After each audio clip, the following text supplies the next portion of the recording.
Hello, are you out there? Mark with Redo Over. We're back to some Master of GalCiv4. We are on to the Mrrshan, the Mrrshan Pride. Now, I almost forgot about the Mrrshan because they are a species, a civilization I never play. I don't know what it is. In Conquer the Stars in particular, they have the odd habit of giving you gifts. And it's a clever thing because it's kind of like the way a cat would give you gifts, like bring you a mouse or something. Of all the species, the Mrrshan seem to, by far, give you the most numbers of just unasked for gifts in the game. It's bizarre. And I also don't think they win very often. I don't know what it is, but yeah, just not a species I'm into for some reason. But we are creating our own version of the Mrrshan Pride here today. I've done up some of the mid-journey artwork. Hooray! Yeah, I'm getting so good at it, guys. So good at Mid-Journey. No, Mid-Journey is getting a lot better at ripping off other people's material. But you know what? I'm not a good artist, and I'm not going to pay people to do art because I can't afford to. I make like 3 cents on each one of these videos, so it's not a moneymaker. Let's jump over to Mewtwo, though. We'll take a look at the Mrrshan and see what we're dealing with. All right, so we've got the Mrrshan ship offense plus 50, plus 50. Now that's going to be coming in on your beam attacks, not your missiles. Now there's no analog to that whatsoever in GalCiv4, but it just means they're really good at ship-to-ship combat, offensively speaking. They're a warrior species, rich homeworld. Now, you could interpret that as rich wealth, but in the game of Mewtwo, it specifically has to do with mineral production. But I think you could do a blend of saying a rich homeworld would be credits, potentially, like money, galacto credits, or it could be production capability, mineral resources. We have Warlord and Dictatorship. Now, we've looked at Dictatorship quite a few times. With that, I would just say possibly we could take a little decrement to intelligence potentially, but let's jump in real quick. Let's hit custom. We'll jump to Mrrshan, and if we look at Dictatorship, we can recall that, well, it doesn't really do a whole lot of anything. Defensive agents, oh, that's right, yeah, that's not going to give us much of anything. So Dictatorship, we're probably not going to fiddle with in any meaningful way. But how about Warlords? This has to do with ground troops and crews of ships. In particular, ship crews function at one experience level higher than normal, and they can eventually potentially become ultra elites, which would be the only way to achieve that level in the game that I'm aware of, is by having Warlord. It's possible there's some leaders in Mewtwo that could get your ship ultra elite status. If anyone knows, let me know. But we can definitely replicate that. There are a couple of options that will increase the experience gain that your ships get from combat. So we will dip into that pretty hard here to replicate Warlord. Also, in general, Warlord gives you a boatload of additional Marines ground combat capabilities and 2 extra command points per colony that you have as a Warlord. So by spreading, you're gaining command points whether or not you have star bases on them. So it really allows you to lean into expanding quickly via warfare, even if you're not building up the colonies so much. And capturing colonies versus annihilating them. Like destroying a world, you're better off with the Warlord, landing Marines, capturing the colony, even if there's just 1 pop left on it, because it is going to get you those 2 command points. Now, I think we could potentially replicate that with the executive order capability. Is it command? Is it control? With control. So I think there's a few things we can do with Warlord to really track nicely onto it. So let's jump back over to GalCiv. We're going to focus on ship attack. We're going to focus on rich homeworld, and we'll see what we can do with Warlord. Which I think they've got some new music rocking on GalCiv4. Can you guys hear that? Let me see. Hold on. Can you hear that? Yeah, it's been... I don't know, is that new music? I feel like they've maybe updated some of the random music in the background. I'm hearing some tunes this morning that I have not heard before. And I'm just like, oh, Sorry, I'll turn that down now. Okay, We have fun. We have fun here. Okay. Let's jump into our species. Choose species, and here's the Mrrshan, and we'll edit species. So humanoid. This was tricky because there's a lot of phenotypes, and I was thinking of potentially going with mammal, but I'm feeling like the mammal is more suited to herbivore mammal, not carnivorous mammal. I mean, it's essentially plus 0.5 growth.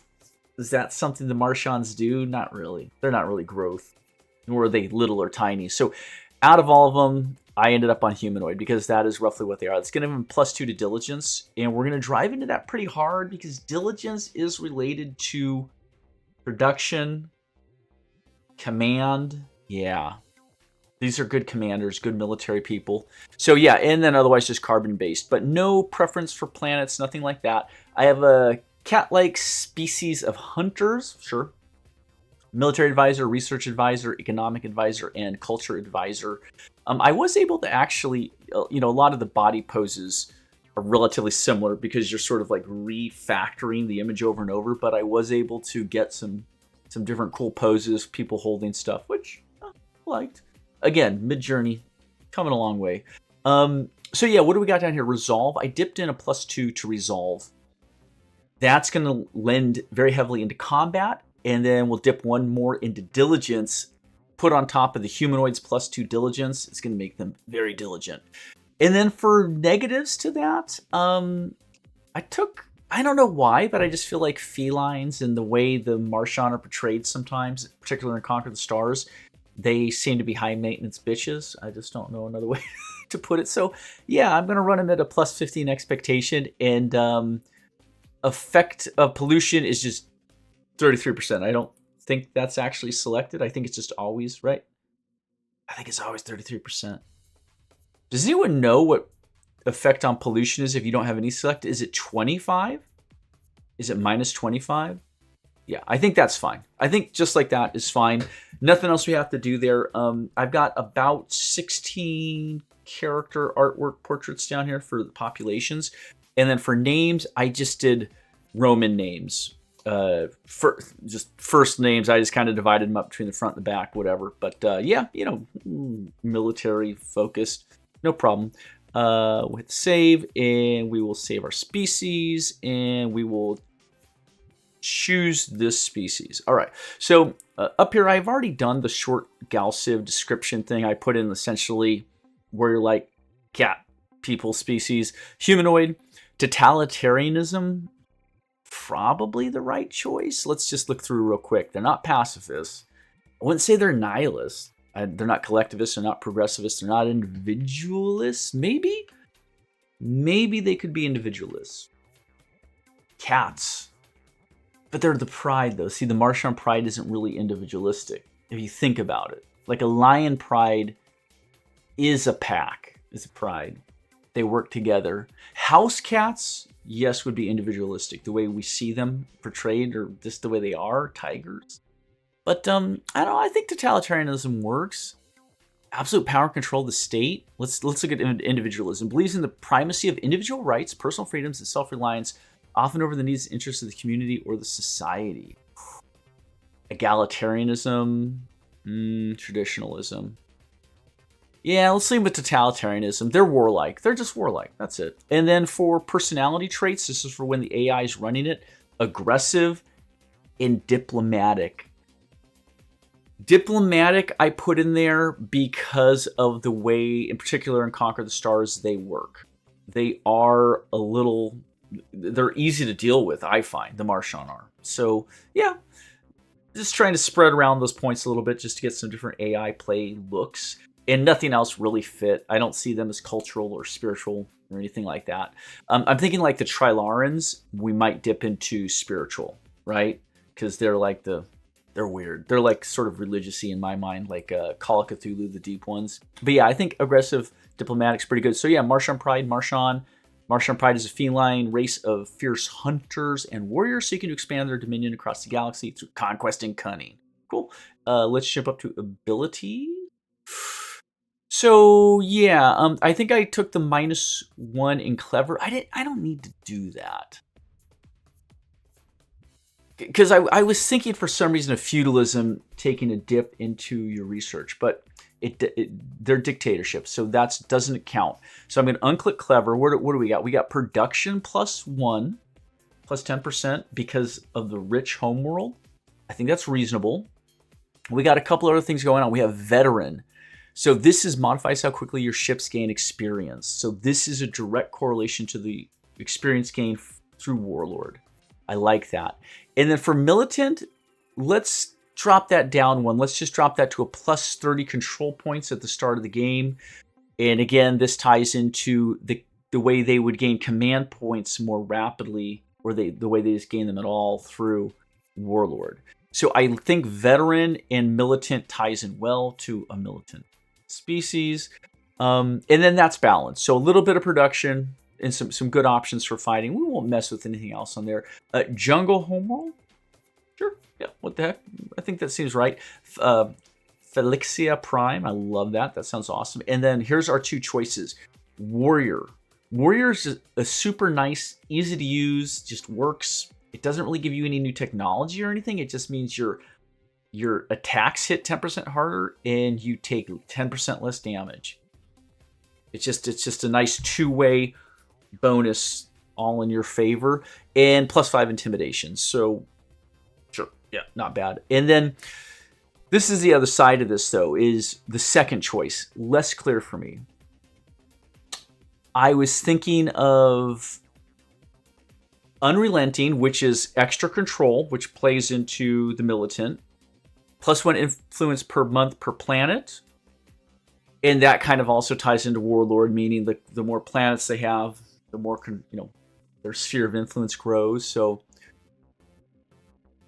they get the warships tech, which is pretty handy, right? You're going to get bigger ships faster. Oh, wait, where are we at here? Hold on. Shift warships. Provides a prototype siege ship to conquer small worlds. Yeah, systems of control tech. Neutrals to allow us to control aspects of our civilization. Interstellar propulsion.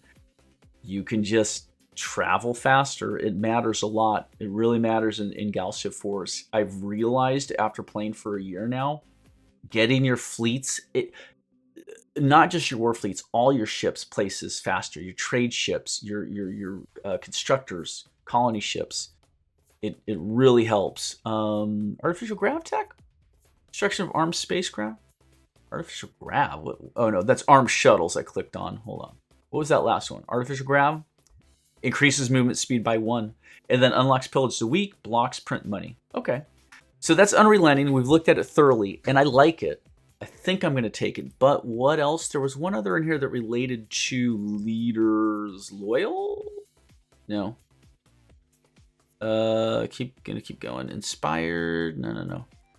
Which one is it? Resourceful. Sorry. War profiteers, watchers, warriors, wealthy. Which is the one that gives a +25% to your control on your resilient? No. Hold on, we'll get there. Loyal is -20% leader cost. Now I was looking at the one that gives you. Here we go. Oh, I didn't realize loyal and inspired both reduce your leader cost. That's fascinating. God, you could really double up on that. But no, there was something else I was looking for. Experienced. It literally is experienced. So sorry, that was very boring. Here we go. +25% experience bonus allows the planetary defense tech. Ugh. I don't like it. I don't like it. This is odd. Civilization abilities really change up like the text you have access to. It's really meant to try and change the flavor of how a civilization will play. By switching up those two abilities, you can really change up the game you're going to have, okay? If everything else is the same. But experience only gives a +25% to experience bonus, whereas if I just take one dip into veteran, I get +75%. It just overwhelms whatever the experienced ability gives you by 300% or 400%, right? And so the only other thing then that experience gives you is allows planetary defense tech. That's cool,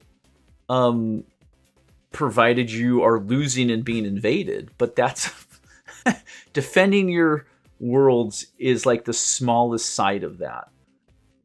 I mean, I guess it gives you more time to like get a fleet to defend your world. Like if it's going to take like 8 or 10 turns to conquer your colony, gives you more time to react and respond.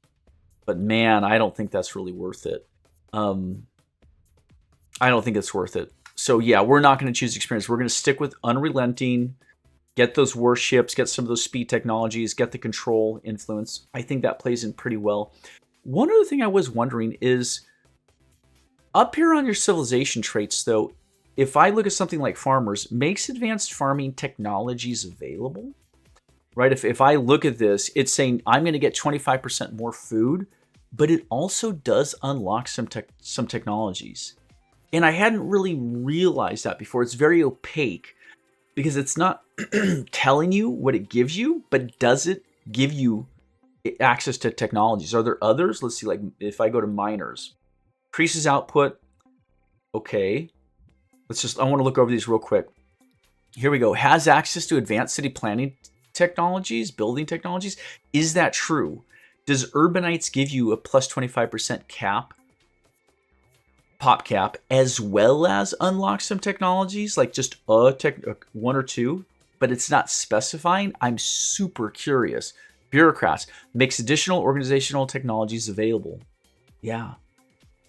So on some of these picks up here, I'm really curious now, because a lot of times I won't mess with farmer or bureaucrats or miners, urbanites. They're kind of like baby picks, but if they are unlocking technologies, I'm going to mouse over real quickly. Modifies how quickly. Let's see. Militant's interesting. Increases your starting control, decreases your starting control. See, I think militant should potentially give you a technology, because that initial one-time detriment or bonus to your control is a very small thing in the long scope of a 30-year game, right? That extra 30 control on turn 1 isn't that much, but if it unlocked other other technologies, possibly. All right, I'm just looking through real quick. I'm trying to see if anything else here specifies technology. Now, these look like these are all flat bonuses. Explorers. Modifies how ship can travel. Veteran. That's just experience gain. Modifies your chance of deception in events. Okay. Courageous. Modifies the ability to resist. Brutal. Modifies the success of planetary invasions. Miners. Increases mining from asteroids. That's actually really good. I have nothing bad to say about that. But yeah, so bureaucrats apparently can give you extra technology. Farmers can give you extra technology. Urbanites can give you extra technologies. Intimidation, no. Persuasive, no. Okay, I just wanted to point out that those 3 do specify technologies. I would love for Stardock to tell us what those are. I may do some research, dig around on the wiki, see if I can find out. Okay, that's it. That's long enough. If you stuck around, let's say save civilization. Yeah, I think that's pretty good. If anyone has any suggestions, let me know. Take care. I'll see you on the next one.